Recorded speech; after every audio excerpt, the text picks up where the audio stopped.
Perkembangan yang terjadi dari perekonomian di Amerika Serikat, Eropa, di RRT yang memiliki potensi pengaruh spillover ke perekonomian kita, dan itu akan kita terus pantau bagaimana untuk meminimalkan dampak negatif kalau terjadi, seperti keputusan mengenai Fed Fund Rate, berapa kali akan menurunkan suku bunga, dan juga perkembangan di Eropa.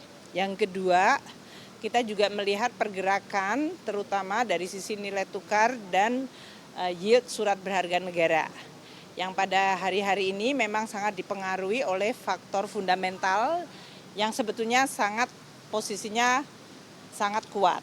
Kalau kita lihat dari fundamental seperti indeks penjualan real masyarakat yang mencerminkan konsumsi masyarakat mengalami pemulihan terutama pada bulan Mei Juni ini.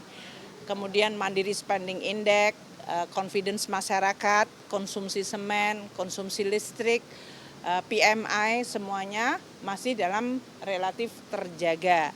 Dan ini menjadi fondasi yang cukup baik untuk memproyeksikan pertumbuhan ekonomi kita di kuartal kedua ini yang masih terjaga seperti yang terjadi di kuartal 1.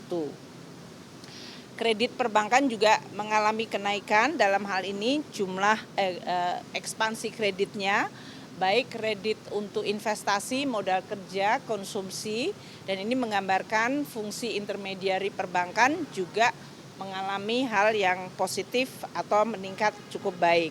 Jumlah kredit gross mencapai 12,3%, total peningkatan dari dana pihak ketiga juga meningkat 8,1%.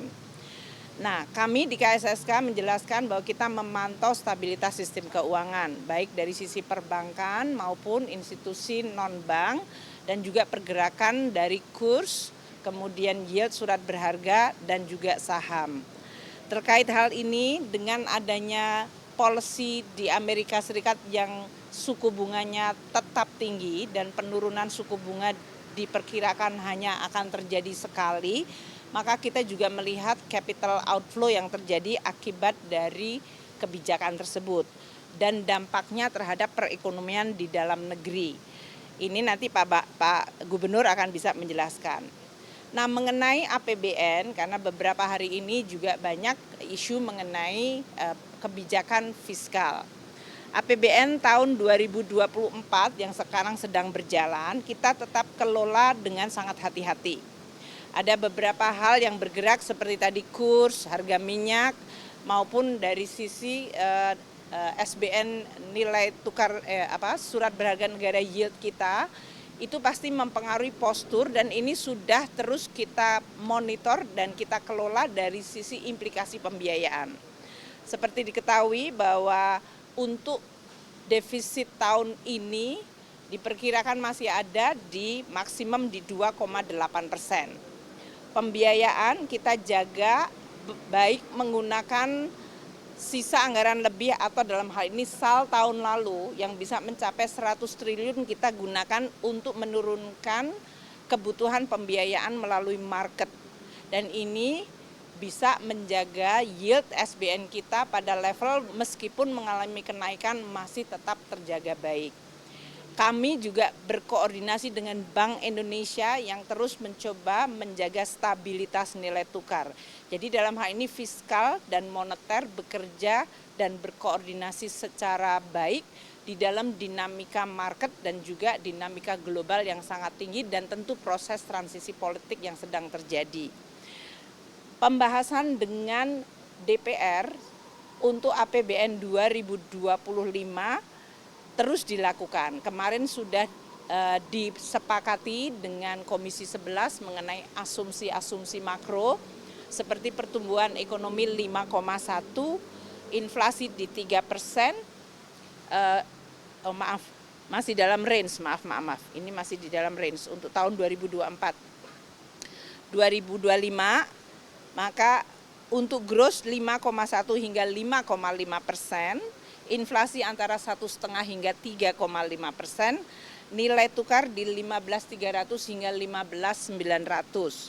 Suku bunga SBN tahun depan diperkirakan 6,9 hingga 7,2%, harga minyak disepakati di Komisi 7 80 hingga 85 dolar per barel, lifting minyak 600 hingga 605 ribu barel per hari, dan lifting gas 1.003.000 sampai 1.047.000 barel ekuivalen minyak per hari.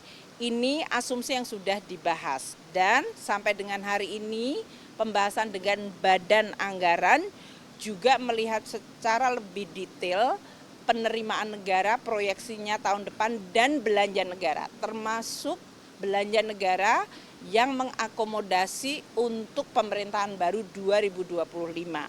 Seperti yang kita semuanya lihat, bahwa defisit di dalam APBN 2025 masih dibahas dalam range antara, sekarang range-nya di bawah lebih rendah sedikit, yaitu 2,21 hingga 2,8.